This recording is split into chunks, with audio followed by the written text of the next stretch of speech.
Keeping all your calendars in sync can save you time and help prevent scheduling conflicts. With Dola AI, you can connect supported calendar services so your events stay updated across multiple devices. In this tutorial, I'll show you how to sync calendars in Dola AI step by step.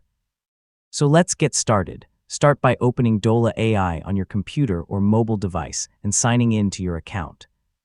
Once you're logged in, you'll be able to access your account settings and calendar connections. Next, navigate to the Settings or Integrations section of your account. Look for the option related to calendars or connected services. This is where you can manage your calendar connections. Choose the calendar service you want to connect, such as Google Calendar, Apple Calendar, or Outlook Calendar.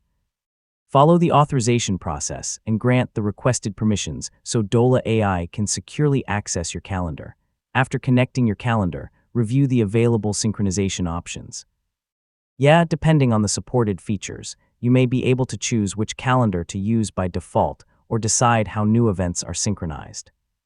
Create a simple test event in Dola AI and wait a few moments. Then open your connected calendar and confirm that the event appears correctly. You can also edit the event to verify that updates synchronize as expected. If your events don't appear immediately, check that you're signed in with the correct calendar account, verify your internet connection, and confirm that calendar permissions are still enabled.